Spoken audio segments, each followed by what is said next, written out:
네, 각이 살아있는 정치평론 시사정각 시작합니다. 오늘은 각이서는 여야 의원 두 분과 토론해 보겠습니다. 전용기 더불어민주당 의원, 이용호 전 국민의의원 나오셨습니다. 어서 오십시오. 네, 안녕하세요. 네.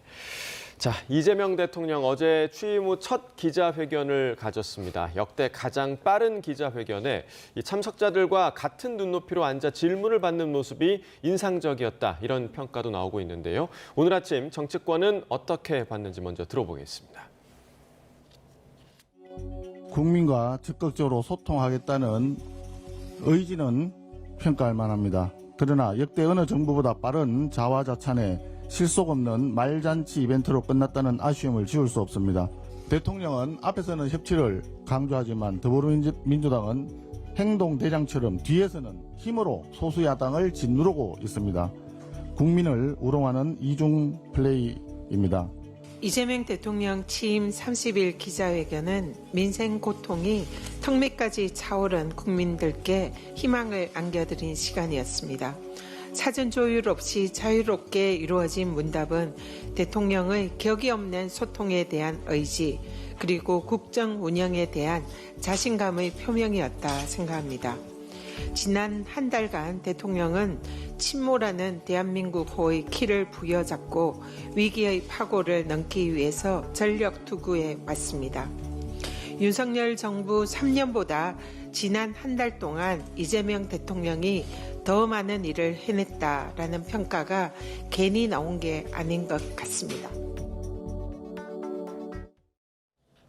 자, 오늘 아침 있었던 정치권의 평가를 좀 들어보셨는데 두 분의 평가도 좀 들어보겠습니다. 전 의원님, 전현희 의원의 평가와 좀 동일합니까? 어떻게 그렇습니다. 동의하십니까? 동의합니다. 네. 그리고 기본적으로 국민과 소통을 하는 방식 자체를 기존에는 권위주의를 택했다면 지금은 아예 눈을 맞추는 방식으로 채택하고 있지 않습니까? 그런 측면에서 아주 훌륭한 기자회견이었다라고 평가를 하고요. 방식도 변경을 한 것 같습니다. 기존에는 대변인이 누군가한테 기회를 주는 형식이었다면 행평성을 고려하고 그 공정성을 담보한다고 해서 오히려 그 기자님들의 명함을 뽑아서 누구나 이런 질문을 할 수 있는 기회를 주고자 하는 모습들을 국민께 다 보여주지 않았습니까? 앞으로도 이재명 대통령이 대통령직을 수행하면서 국민들께 어떠한 모습을 보여줄지를 뚜렷하게 보여주는 그런 시간이었다고 보기 때문에 저는 긍정적이었다라고 평가합니다. 네, 앞서 이제 녹취에서 송원석 원내대표 같은 경우는 자화자찬이었다라는 평가를 했는데 사실 이 첫 기자회견에 야당에서 늘 자화자찬이라는 단어가 나왔었던 것 같거든요. 이 전 의원께서는 좀 어떻게 평가하십니까? 요즘에 야당이 처한 그 입장을 보면 뭐 거기서 좋은 얘기가 나오겠어요? 항상 뭐 그런 얘기인데 저는 사실 소통하고자 하는 노력 자체는 굉장히 평가를 합니다. 조금 전에 뭐 전현희 의원이 윤석열 정부의 3년보다 한 달에 더 많은 일을 했다. 이건 좀 지나친 것이고요. 자칫하면 그런 평가는 국민들로 봐서 충성 발언처럼 보이기 때문에 그렇지만 소통의 노력은 저는 긍정 평가를 합니다. 다만 이 한 달 만에 사실 이렇게 그 기자회견을 한 적이 없거든요. 취임 기자회견을 대부분 이제 한 3개월, 100일 이 정도 해서 하는데 그 이유는 처음에 이제 집권을 하게 되면은 처음에 이제 국정 현안을 쭉 파악을 하고 또 우선순위를 정하고 일반적으로는 이제 인수위가 있으면 거기서 국정 과제를 추려서 이런 부분을 하겠다. 현 정부가 이제 해보니까 이런 문제는 문제가 있다. 이런 것 가지고 이제 국민 설득도 하고 어떤 희망을 제시하는데 사실 한 달 가지고 너무 빠르잖아요. 그러니까 어제 기자회견 내용은 뭐 아주 대단한 내용은 없었다 이렇게 보는 것이고 다만 형식 자체 파격적으로 한 것, 그 다음에 하고자 하는 노력 자체는 평가를 하지만 저는 좀 더 지금 이재명 대통령께서 할 수 있는 일은 그동안은 공약을 여러 개 발표를 해놨는데 그것을 좀 추려서 또 국정과제로 좀 만들고 국민들에게 이런 어떤 비전을 제시하고 이런 것에 더 좀 힘을 쓰면 아마 취임 100일 정도에서는 좀 구체성을 가지고 국민들에게 뭔가 보여줄 수 있지 않나 이렇게 보고 있습니다. 네, 뭐 지금 야당에서는 자화자찬이라고 말씀하실 수 있겠지만 저희는 일하는 속도가 다르다라고 하는 부분에 대해서는 굉장히 긍정적으로 평가를 하는 겁니다. 이렇게 국민들과 소통하는 방식의 변화를 줘서 국민들께 평가를 듣는 것도 좋지만 기본적으로 국정 운영을 하면서 그리고 인수위가 없이 시작했지만 계획된 일들을 처리할 때 직접 대통령이 챙기는 모습들을 보여주고 있거든요. 그리고 실제로 추경이라든지 여러 가지 논란거리가 있었지만 일하는 속도가 굉장히 빠르다라고 하는 부분도 국민적인 평가입니다. 예를 들어서 소방청이나 산림청 등 그러니까 여름에 혹시 모를 수해나 여러 가지 사안에 대비해서 대통령이 직접 그들에게 국무회의에 들어오라고 제시하고 그 국무회의에서 지시사항을 토대로 해서 그 사람들이 바로바로 일할 수 있는 사실상 보고 체계를 이렇게 단축시킬 수 있는 효과를 가지고 오거든요. 그런 측면에서 일처리 속도가 굉장히 빨랐던 것이고 그러다 보니 취임 30일 만에라도 국민들께 보고드릴 사안이 굉장히 많아졌기 때문에 이런 측면에서는 자화자찬이라고 평가하실 수는 있겠습니다만 일하는 속도만큼은 확실히 빠르고 국민들께 잘 설명을 해주고 있다라고 저는 평가를 합니다. 네, 자 어제 속도는 좀 빠르기는 한데요. 그게 구조적으로 사실은 지금 여당이 뭐 거대 여당이 있어서 이재명 대통령이 뭔가 하고자 하면은 국회에서 적극 뒷받침하잖아요. 3년 전에 제가 인수위에서 있었고 그 이후에 이제 초기를 봤습니다만 그때는 검수완박으로 사실은 이 민주당에서 엄청나게 발목을 잡아가지고 아무 일도 할 수가 없었어요. 그러니까 그때 비교하면 이재명 대통령은 굉장히 행복한 첫 대통령으로 지금 대통령으로서 취임을 한 것이고 어제 표정을 봐도 넉넉하고 자신감 있어 보여요. 저는 그렇게 보는 것이 이재명 대통령이 사실 대통령 되기 전에는 엄청나게 사법 리스크 때문에 고민을 하다가 이제 다 풀렸잖아요.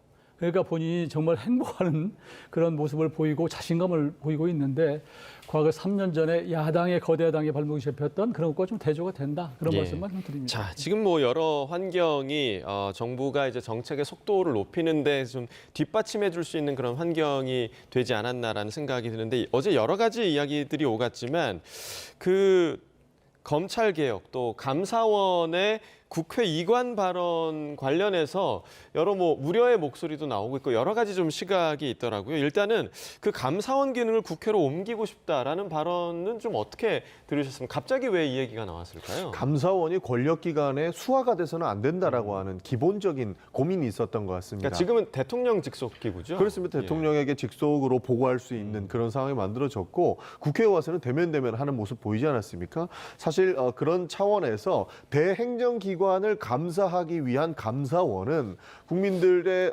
선택을 받을 수 있게끔 하는 방식도 옳으나 그것이 속도가 너무 빠르다면 이렇게 국회의 기관으로 해서 대행정기관의 감사에 속도를 내고 그에 대한 공정성을 조금 담보해야 되는 것 아닌가 하는 고민이 있는 겁니다. 지금까지 감사원이 보여줬던 모습들은 그것을 제대로 수행하지 못했다라는 평가를 받는 것이죠. 그러다 보니 국회 이관을 해야 된다라는 이야기가 나올 수밖에 없는 것이고 저희도 그것이 맞다라고 생각을 하는 겁니다. 그렇기 때문에 뒷받침을 할 것이다라는 말씀을 드리고 있는 겁니다. 네, 그러니까 감사원과 관련해서는 그동안 뭐 표적 감사라든가 이런 지적들이 좀 있어 왔잖아요. 그 발언 어떻게 들으셨습니까? 근데 감사원의 국회 이관 문제는 뭐 어제 오늘 나온 것은 아니고 여러 차례 나왔던 그런 사안입니다. 그런데 이제 아시다시피 이 감사원은 대통령의 소속 기관인데 그리고 독립기관이거든요. 근데 이게 대통령의 자칫하면 입김이 들어갈 수 있는 여지가 있는 거예요. 대통령의 입맛에 따라서 대통령의 눈치를 보고 감사원이 움직이면 감사원의 독립성이 매우 저해된다. 그러니까 국민이 직접 선출한 국회로 이걸 이관을 해서 좀 중립성을 담보하고 하는 게 좋겠다. 이런 얘기가 있었는데 이게 문제가 있는 것이 시점도 시점이려니와 국회가 과연 갔을 때 중립적으로 할 수 있는 것인가. 국회는 기본적으로 입법권이 있고 또 한 가지는 그 국정감사를 통해서 또 감사 기능이 있거든요. 물론 한계가 있습니다만 이런데 문제는 이 국회가 국민의 입장을 반영해서 중립적으로 이 감사원을 국회에 가져왔을 때 존중하고 인정해 줄 것인가 하는 부분이에요. 요즘에 보면은 국회가 특정 정파의 이익을 대표해서 막 이게 밀어붙이면 감사원이 만약 국회가 있으면 야당이 지금 거대 여당이기 때문에 그때 그 입김을 막아내기는 굉장히 어려울 것이다. 그래서 이건 좀 더 장기적으로 좀 고민할 문제고요. 더 저는 중요한 것은 아무리 좋은 정책과 제도가 있어도 그것이 그것을 지키고자 하는 그 어떤 권력자들의 대통령의 또 입법기관의 이런 사람들의 노력이 필요한 것이지 제도를 아무리 치밀하게 만들어놔도 그걸 깨고자 하면 사실은 방법이 없다. 그래서 좀 이 문제는 이재명 대통령께서 어제 제가 제왕적이지 않기 때문에 이렇게 말씀하셨는데 국민들이 이재명 대통령을 제왕적이지 않다 이렇게 동의할 사람이 몇 명이나 있을지 모르겠어요. 그래서 요즘에 뭐 이재명 대통령에 반해서 쓴소리를 할 사람이나 충언을 할 사람이 과연 있는가? 저는 그런 측면에 있어서는 어제 그것은 조금 좀 성급하고 일단 화두로 던질 수 있습니다만 좀 더 고민할 문제다 이렇게 생각합니다. 그러니까 저는 참 이해 안 가는 것이 보통의 권력기관이 몰려있기 때문에 제왕적이라고 평가하지 않습니까? 예. 그동안 제왕적 대통령제라고 하는 부분들이 모든 권력기관들이 몰려있기 때문이었어요. 그것이 검찰 권력도 그렇고 감사원 권력도 대통령의 입맛에 맞게끔 움직이려고 하다 보니 굉장한 비판을 받게 된 거고 개혁의 대상이 되었단 말이죠.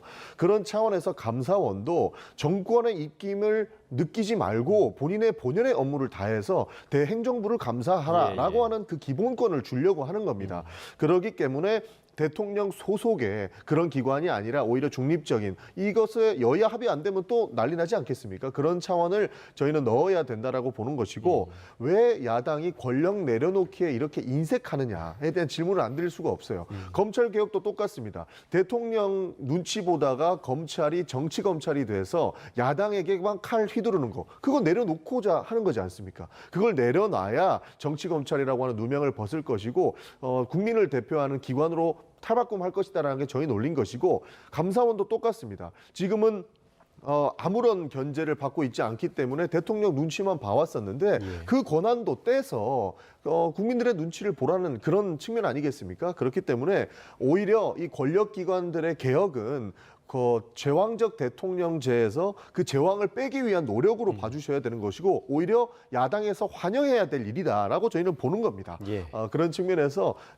여야가 협의를 해야 되지 않겠습니까? 이런 내용들 권력을 내려놓는 거에 대해서는 함께 머리를 맞댔으면 좋겠다라는 말씀도 드리고 싶습니다. 네, 저도 뭐 지금 전영기 의원님의 말씀에 100% 동의해요. 그러니까 권력을 분산하고 내려놓는 거 매우 중요하죠. 근데 감사원이 그 국회 이관하는 문제가 제기된 것이 사실 문재인 정부 때 감사원에서 원전 감사를 하겠다고 그러니까 그 당시에 대통령실에서 결사적으로 여러 가지 작용을 했다 이런 의심을 받고 있거든요. 그러니까 그때부터 감사원이 과연 독립적인가라는 얘기가 있었어요. 그리고 또 지금 뭐 특검 중에 한 분도 그 당시에 조은석 특검입니까? 감사원 쪽에 있으면서 지금 야당과의 좀 그 윤석열 정부와는 좀 각을 세운 이런 측면이 있기 때문에 이게 모든 기관들이 사실상 독립적으로 이게 그려졌지만 운용에 있어서는 독립적으로 운영이 안 돼서 이런 고민이 나온 것 같긴 한데 지금 말씀하신 대로 원론적으로는 저는 권력을 나누는 것, 힘이 있는 것을 좀 분산시키는 건 맞다고 보는데 그러려면 민주당이 좀 더 협치 노력을 해야 돼요. 사실은 국회에서 양보하고 또 뭐 합의하고 하는 모습을 보여줘야 되는데 지금 그런 게 안 보이는 상황에서 감사원 가지고 가면 마음대로 할 거 아닙니까? 이런 의혹이 있는 거예요. 의심이 있는 것이고요. 예, 자 일단은 이제 어제 감사원과 관련해서는 대통령이 생각을 밝혔던 자리였고 이 부분이 좀 현실화할 수 있을지는 조금 더 지켜봐야 할 문제인 것 같고요. 그리고 이제 조금 전에 언급을 해주셨지만 검찰 개혁 관련 문제에서도 사실 이제 정성호 법무부 장관 후보자가 이 개혁의 과정에서 좀 어떤 역할을 할 것인가. 왜냐하면 온건한 그런 성향으로 좀 분류가 되기 때문에 잡음이 있을 수 있는 부분들을 적절하게 좀 해결할 수 있는 그런 역할을 할 수 있을까. 이 전 의원께서는 어떻게 좀 평가하십니까? 저는 정성호 의원을 비교적 합리적이라고 생각하고 상식적인 분이라고 생각하고 예. 뭐 저는 비교적 적임이다 이렇게 보고 있습니다. 그런데 문제는 이제 정성호 지금 이제 법무부 장관 내정자가 그러나 이재명 대통령이 원하는 정도의 수준 또 민주당의 지지자들이 원하는 정도의 수준을 못 미칠 때 그것을 과연 또 용납할까 이런 생각들이 있거든요. 그래서 아마 정성호 법무부 장관 후보자도 고민이 많을 거예요. 그렇지만 개혁을 할 때는 개혁을 당하는 집단이나 개혁의 대상자들이 이게 개혁이 되는 것인가? 본인이 이런 것을 잘 못 느끼게 하는 게 필요하거든요. 때로는 물론 이제 충격적인 요법도 필요합니다만 저는 그런 측면에서 검찰 지금까지 운영되어 온 검찰 힘을 무소불위로 행사해왔던 검찰, 또 정권의 눈치를 보고 권력의 어떤 시녀처럼 행동해왔던 이런 것들은 차질 좀 바꿀 필요가 있다고 저는 또 기본적으로 생각을 합니다.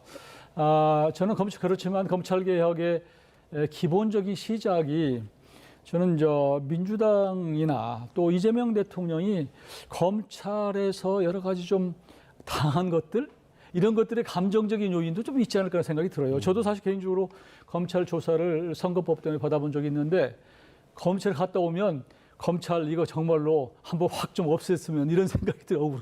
억울한 생각이 드는데 예. 그런 측면에서 그렇지만 그런 감정은 내려놓고 우리 검찰도 어차피 헌법적으로 필요한 부분이기 때문에 이런 것들을 좀 잘 균형을 맞춰서 속도 조절해가면서 좀 했으면 거기에 정성호 의원이 저는 정성호 그 법무장관 후보자가 잘 해 나가리라고 이렇게 기대를 해봅니다. 알겠습니다. 지금 그 속보가 하나 들어와서 먼저 좀 전해드리고 이야기 이어나가겠습니다. 조금 전에 저희가 이제 보도를 해드렸죠. 신호 장애 때문에 이제 운행이 지연됐던 서울 지하철 2호선이 현재 운행이 재개가 됐다. 정상 운행이 시작이 됐다라는 소식이 조금 전에 들어왔습니다.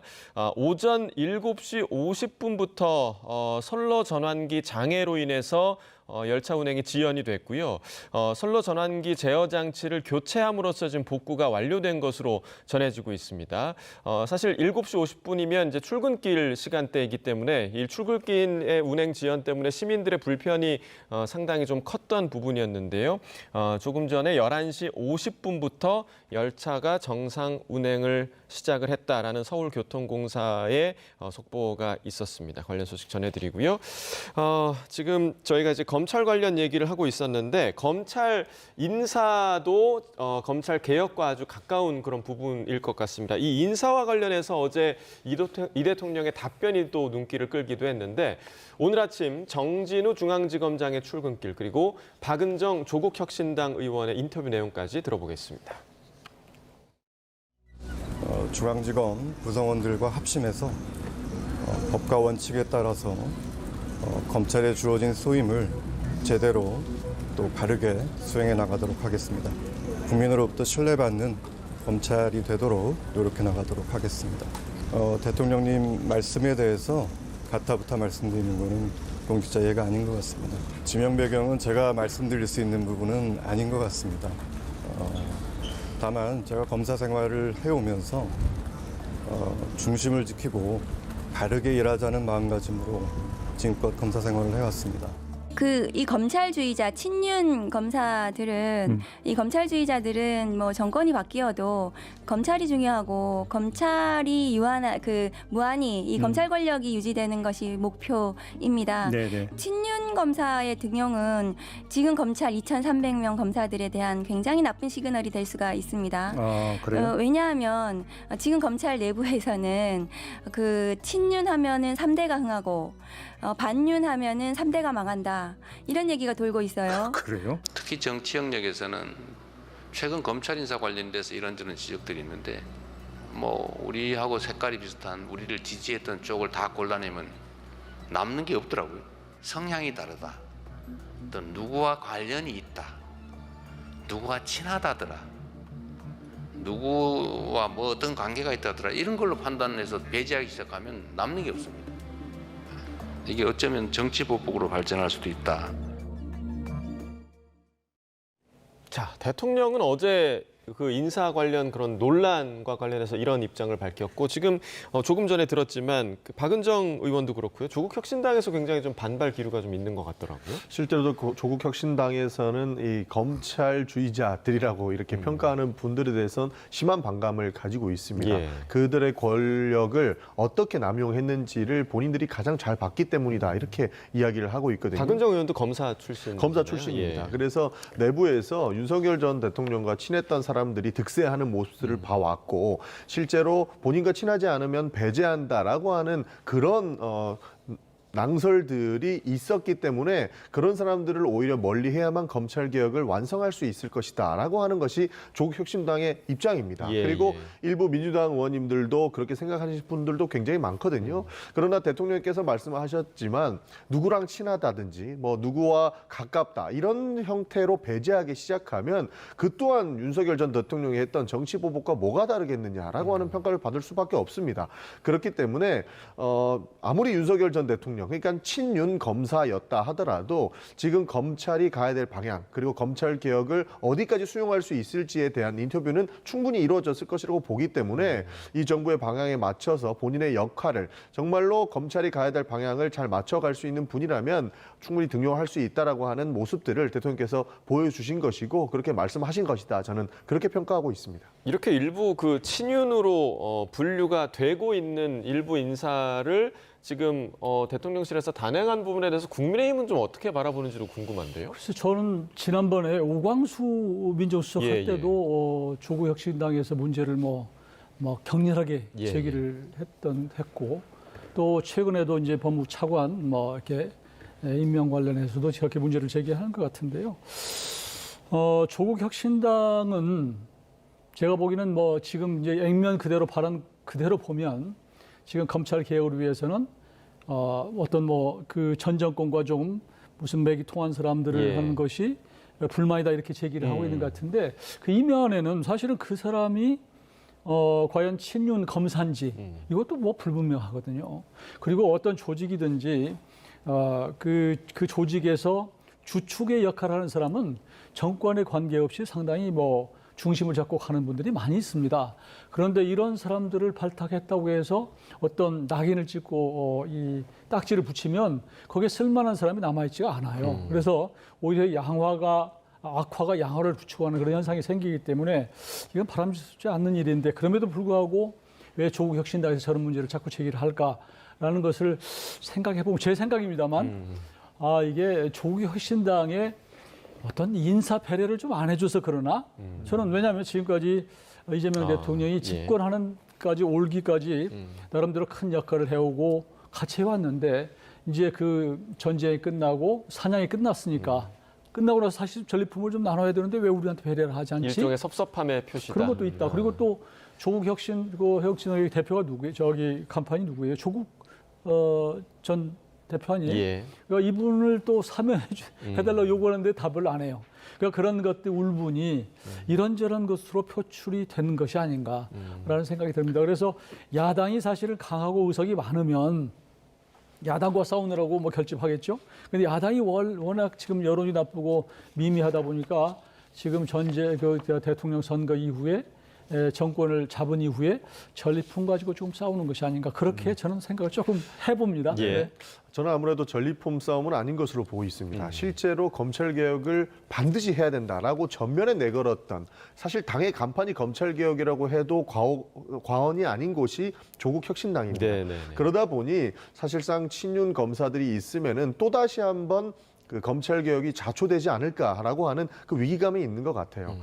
친윤 검사에 대해서 굉장히 조금 수준 높은 비판을 하는데 사실상 검찰의 고위급 인사쯤 되면 거의 친윤 검사라고 해도 무방하다라고 하는 평가가 있습니다. 예, 예. 왜냐하면 검찰총장 시절부터 대통령 시절까지 검사 인사는 거의 다 윤석열 전 대통령이 했을 텐데 그 사람이 친윤을 안 하고서야 어떻게 버티겠느냐라는 얘기가 있을 정도이기 때문이라고 보는데요. 그런 차원에서 또다시 그 윤석열 전 대통령도 검찰총장이 됐을 때 본인은 검찰 개혁을 하겠다라고 평가했기 때문에 저희가 검찰총장을 시켰다라고 하는 전언들을 많이 들었거든요. 예. 그런 차원에서 또다시 친윤 검사들, 그러니까 검찰주의자라고 평가받는 분들이 들어와서 실질적인 검찰 개혁을 또다시 시일을 늦춰버리면 이 일이 되지 않는 모습들을 많이 봤기 때문에 그것이 걱정돼서 이 사람들을 배제해야 되는 것 아닌가라고 하는 메시지를 내는 것으로 저는 그렇게 읽고 있습니다. 네, 알겠습니다. 자, 이어서 이제 그 오늘 발표된 여론조사 결과를 함께 좀 살펴보도록 하겠습니다. 최근 이제 이 대통령이 60% 안팎의 지지율이 나오고 있는 상황인데 오늘 갤럽 여론조사 결과를 보면요. 전주 대비 1%포인트가 상승했습니다. 자, 긍정평가가 65%, 부정평가가 23%로 나왔고, 지금 지역별로도 살펴보게 되면 의미 있는 부분이 이제 영남 지역이죠. TKU와 PK 지역에서 긍정평가가 지금 56%와 60%, 뭐 사실 부울경 같은 경우는 뭐 해수부 이전 이슈도 있고 해서 이제 이런 부분이 반영된 게 아닌가 생각이 들긴 하는데, 일단은 영남 지역에 둘 다 지금 50%가 넘는 평가가 나오고 있다는 게 가장 좀 긍정적인 신호가 아닐까 싶어요. 그렇습니다. 굉장히 놀라운 사실 평가라고 봐도 과언이 아닙니다. 기본적으로 PK나 TK라고 평가되고 있고, 저기에서 지지율이라고 하면 국민의힘 지지세, 그러니까 야당의 지지세가 굉장히 높은 지역 아니겠습니까? 그렇죠. 그러다 보니 아무래도 민주당에 대한 시각이라든지 민주당의 정권에 대한 시각이 비판적일 가능성이 굉장히 높아왔고 역사가 그렇게 증명을 해왔습니다. 그러나 이재명 대통령이 집권 후의 모습들을 보고 실질적인 지지를 보내주고 있는 모습들을 봤을 때는 굉장히 많이 바뀌고 있다라고 하는 그런 신호를 줄 수 있을 것 같습니다. 그렇기 때문에 단순히 러브콜을 보내서 화답하는 방식의 저는 여론조사는 아니라고 보는 것이고, 이재명 대통령이 잘하고 있고 잘할 것이다라고 하는 기대감의 여론조사로 보기 때문에 앞으로 민주당과 그리고 정부가 어떻게 TK, PK를 위해서 일할 것인지를 좀 더 보여주다 보면 사실상의 민주당 입장에서는 전국 정당이 가능할 것이라고 보고, 뭐 좌우가 분란됐다, 뭐 분단이 됐다 이런 얘기는 좀 안 듣지 않을까 하는 기대감까지 나타낼 수 있을 것 같습니다. 그러니까 지금 결과가 대통령에 대한 그 직무수행 그 수치와 약간 비슷한 수치가 영남에서도 지금 나오고 있는 것으로 보입니다. 그러니까 국민의힘 지지율이 지금 20%대 정도를 좀 벗어나지 못하고 있는 상황인데, 이 부분은 어떻게 좀 바라보고 계신가요? 국민의힘으로 봐서는 아픈 부분이죠, 사실. 국민의힘의 뭐 텃밭이고, 최근에는 국민의힘을 이영자당이다, 그래서 이미 영남 자민련이다. 그런데 여론조사에서 저렇게 나온 거 보면 사실상 맞는 것 같은데, 저 여론은 아마 국민의힘에 대한 채찍이라고 봐요. 니들 좀 잘 좀 해라라고 하는 것. 물론 이제 그게 이제 여론이라고 하는 게 이제 이재명 대통령의 국정 운영 잘한다는 걸로 표출은 되지만, 기저에는 국민의힘에 가하는 회초리다. 저는 그렇게 보고요. 지금 이런 어려운 상황에서도 국민의힘이 제대로 정말로 혁신하지 않고 점점 더 외부에서 개혁하라고 하는데도 불구하고 자기들끼리만 끼리끼리 스크럼 짜고 점점 견고해지는 모습, 이런 걸 보면서 실망한 것들이 이렇게 가기 때문에 저는 국민의힘이 이 여론조사를 보고 정말로 대폭 확성을 해야 된다고 생각합니다. 그렇지만 또 민주당도 그렇게 늘 저 여론조사 보고 너무 뭐 이렇게 기분 좋아할 일은 아닌 것이, 정권 초반에는 다 저렇게 좋아요, 사실은.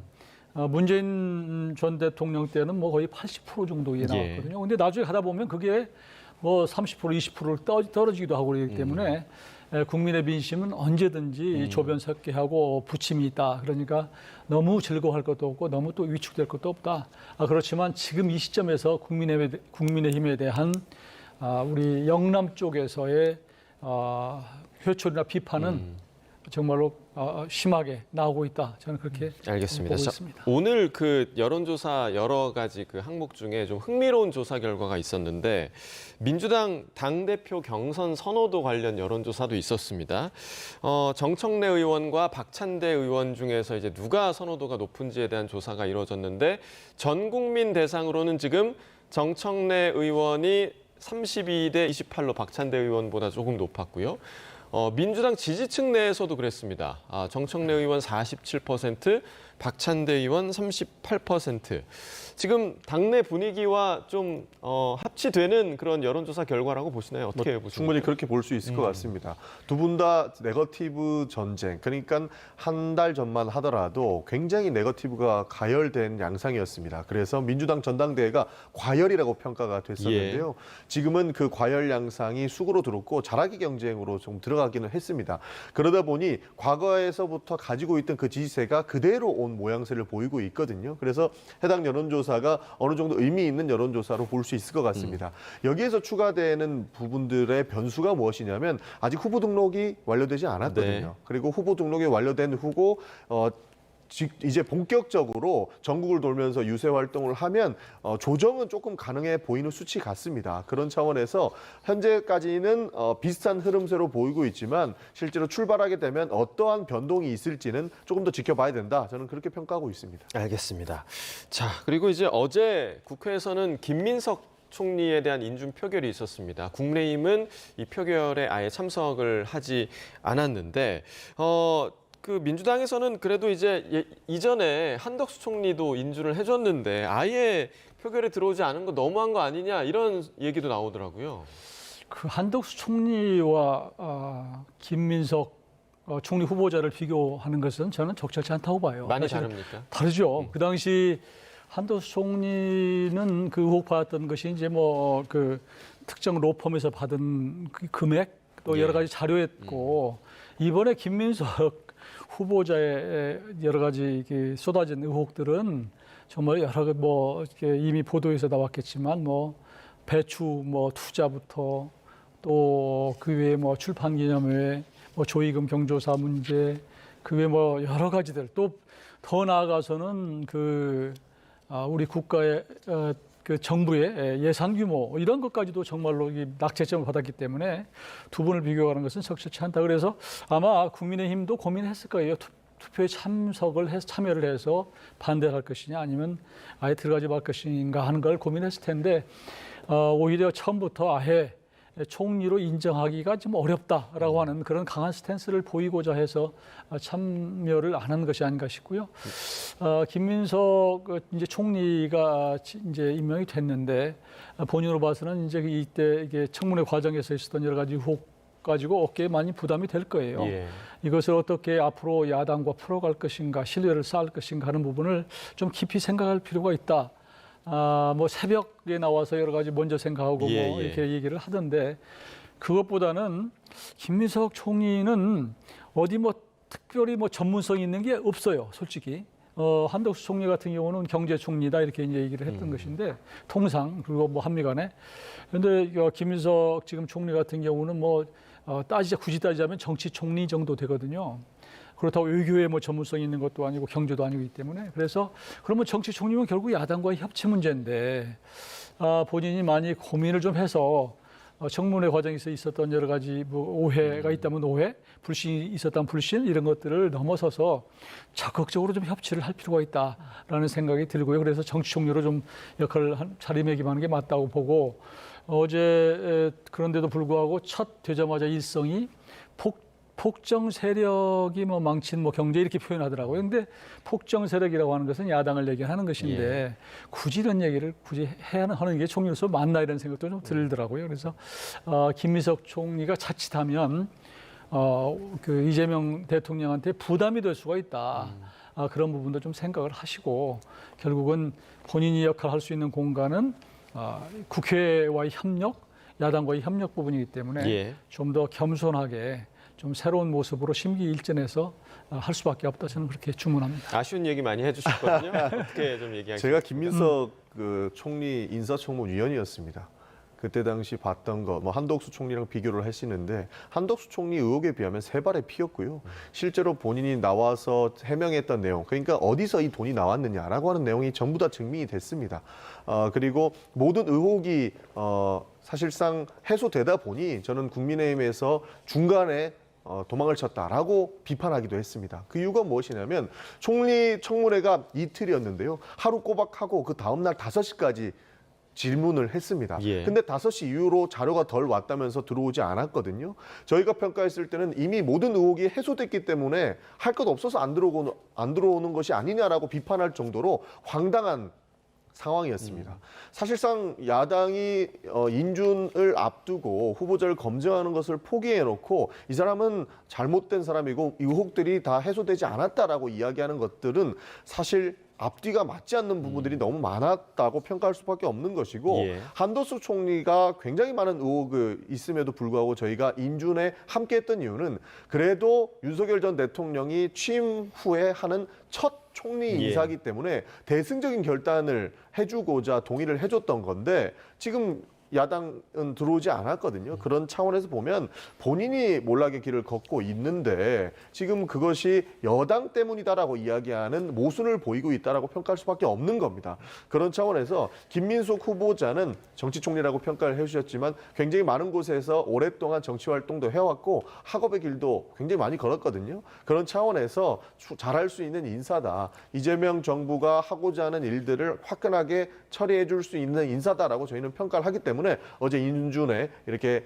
힘을 썼다는 말씀 드리겠습니다. 네, 어쨌든 김민석 총리 임명이 됐고요. 이제 이후에 여러 이제 장관 후보자들에 대한 인사청문회가 줄줄이 지금 이어질 예정인데 야당에서 보시기에 지금 가장 문제가 큰 후보자 어떤 후보자가 있겠습니까? 아직은 뭐 충분히 자료가 온 상태가 아니기 예. 때문에 어떤 후보자가 제일 문제가 있다 얘기하기는 어렵지만 지금 드러나고 있는 것으로 봐서는 이진숙 교육부 장관 예. 후보자, 논문을 뭐 이렇게 제자 논문들을 또 표절을 했다. 또 이제 그 논문 쪼개기를 했다 이런 의혹들이 좀 나오는 것 같아요. 그런데 이제 그게 교육부 장관 같은 경우는 이 교육 정책의 수장이고 대학 정책을 끌어가는 분이기 때문에 이 논문 문제에 관해서는 굉장히 엄격하게 다룰 수밖에 없다라는 것입니다. 그래서 이 부분이 어느 정도 국민 여론의 또 그 의혹으로 확산이 될지 국민들이 어떻게 생각할지 하는 부분이 있는 것이고요. 또 하나는 한성숙 그 중기벤처부 장관, 예. 주택이 뭐 네 채가 있다 이렇게 부동산이 이렇게 보도가 되더라고요. 그런데 지금 공교롭게도 물론 중기벤처부가 이제 부동산과 관련된 그런 정책 기관 정부는 아닙니다만 그러나 지금 부동산이 굉장히 민감하게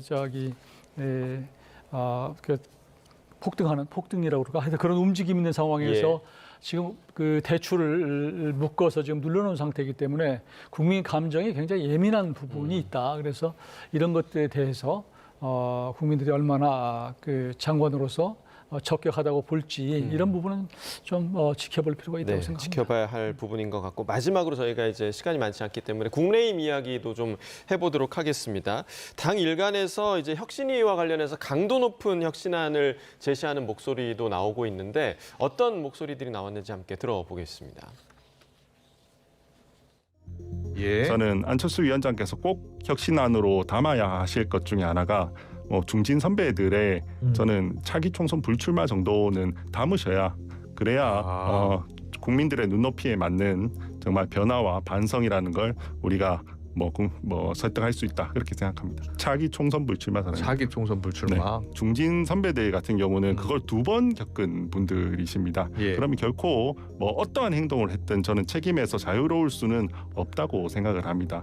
저는 그 중진의 불출마 선언이라든지 예. 뭐 이런 부분은 시간이 가다 보면은 또 어느 정도 총선이 다가오지면은 그런 분들이 몇 분이 또 나올 수도 있잖아요. 문제는 예. 그것이 하나의 이벤트. 쇼로 비춰서는 안 된다. 예. 진정성이 담겨져 있어야 국민들이 인정을 하는 거지 하나의 쇼에 불과하고 이벤트에 불과해서는 안 된다. 저는 이렇기 때문에 인위적으로 그런 것은 적절치 않다 이렇게 보고 예. 그거는 국민들이 판단해주고 또 시대가 판단을 해줄 것이다. 저는 이렇게 보는 겁니다. 네, 그러니까 이제 누군가는 국민의힘의 지금 상황에 대한 책임을 져야 한다라는 이야기로 좀 들리는데 이런 인적 청산이라는 게 지금 국민의힘 내에서 좀 이루어질 수 있겠습니까? 저는 구조적으로 어렵다고 봅니다. 사실 좀 그래서 비관적인데요. 지금 알다시피 원내대표 TK잖아요. 근데 이번에 그 당직 개편하는 거 보니까 또 TK, BK 쪽에서 총장 예. 또 정책위원장 했더라고요. 그래서 우리 국민의힘이 내부에서 느끼는 어떤 정서, 위기감 이게 밖에서 보는 것과 너무 차이가 있다라는 것이고 예.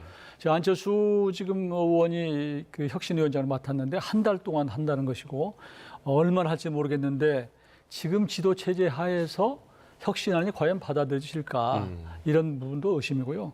저는 뭐 중진이고 이게 초재선이고 이 문제가 아니라 100% 불출마를 선언해도 될까 말까요, 솔직히. 국민의힘은 해산하라는 거예요. 예. 그러니까 지금 상황이 저도 이제 국민의힘에 몸 담고 있었습니다만 제가 느껴보니까 국민의힘에 정말로 버려야 될 문화가 있어요. 하나는 이 권력자들이나 힘 있는 사람들의 호가호위하는 문화. 그러니까 그 사람들과의 어떤 친분 관계나 이런 것들을 가지고 호가호위를 해요. 그리고 호가호위한 사람을 주변으로 줄서기를 해요. 정말로. 예. 비판 의식 없고 국회의원이라는 게 헌법기관인데 자존감이 없을 정도로 줄서기하는 문화. 또 한 가지는 툭하면 연판장을 돌려요. 서명을 하는. 예. 저는 이게 국회의원이라면 적어도 한 사람 한 사람이 본인의 양심에 따라서 국민을 위해서 자기를 뽑아준 국민을 위해서 대표하고 또 소신 있게 활동해야 되는데 이 문화가 없어졌어요. 그래서 그동안에 그런 행태를 보였던 것에 대해서 정말로 이 국민 앞에 처절히 반성하고 그런데 책임 있는 분들은 당연히 스스로가 물러나가야 되는 것이고요. 뭐 중진 몇 명 무슨 뭐 불출마 당연히 뭐 공천되면 하겠죠. 이거 가지고는 지금 상황이 수습될 상황이 아니다. 저는 그렇게 보고 있습니다. 국민의힘을 향해서 이런 이제 비슷한 비판을 해온 사람 중에 하나가 바로 홍준표 전 대구시장이었습니다. 근데 요즘에 신당 창당을 시사한 발언을 한 것으로 좀 알려졌더라고요. 실제로 이루어질 거라고 생각하십니까? 어떻게 가능성은 보세요? 충분히 있다고 봅니다. 지속적으로 홍준표 전 시장이 이야기하는 것들은 국민의힘은 해산 되어야 된다. 예. 뭐 이런 식으로 이야기를 했거든요. 예, 그러니까 위원정당 청구가 될 것이다라고 이야기를 한 바로 미뤄봤을 때 해산돼야 될 것이다라는 이야기로 볼 수 있을 것 같은데 그 이후에 하시는 행보가 새로운 당이 나와서 역할을 해야 된다라고 이야기를 지속적으로 하고 있지 않습니까? 그런 차원에서 아무래도 가능성은 있다고 보시고요. 추가적으로 드리고 싶은 말씀은 홍준표 전 시장이 몇 명을 더 데리고 나갈 수 있을까? 이것이 관전 포인트 같습니다. 지금 국민의힘 내부에서요? 그렇습니다. 예. 혼자서는 불가능한 것이 신당 그렇죠. 창당이거든요. 그러나 홍준표 시장을 지지했던 사람들도 결국에는 김문수 후보를 택했고 그분들이 여러 가지 상황을 만들었기 때문에 직접 홍준표 전 시장을 보고 따라 나갈 수 있는 사람은 저는 많지 않을 것이라고 보기 때문에 사실상 현실적으로는 어렵지 않을까 싶기는 합니다만 본인은 충분한 마음은 굴뚝 같다라는 평가를 하고 있습니다. 예, 이후에 이제 홍준표 전 한 가지만 대구시장의 저도 좀 행보도 짧게 좀 싶은데 부탁드리겠습니다. 홍준표 전 시장 저는 뭐 정치인으로서 파이팅이 있고 또 메시지가 분명해서 저는 좋아합니다만 예. 그러나 본인 스스로도 좀 되돌아볼 필요는 있다고 생각해요. 본인은 억울할 거예요. 왜냐하면 3년 전에 윤석열 그 당시 후보와 경선할 때 민심은 홍준표였거든요. 그럼에도 불구하고 일부 당의 그 당원들이나 혹은 당 의원들이 홍준표 쪽으로 붙어서 사실은 윤석열 예. 후보 쪽으로 붙어서 결국은 졌거든요. 그래서 그 이후에 3년 동안 때로는 윤석열 대통령 만나가지고 뭐 열심히 충성도 하고 발언도 하고 했는데 쉴드도 치고 그런데 이번 또 경선에서 또 의원들이 안 도와주고 오히려 대통령실에서 멀리하고 이런 것에 대해서 분노가 차 있는 것까지는 이해를 하는데 예. 본인 스스로도 좀 덕을 쌓으시고 조금 더 요연을 넓힐 수 있는 노력을 좀 하실 필요가 있다. 저는 그렇게 생각합니다. 네, 고언을 또 전해주셨습니다. 여기까지 듣겠습니다. 전용기 더불어민주당 의원, 이용호 전 국민의힘 의원과 이야기 나눠봤습니다. 고맙습니다.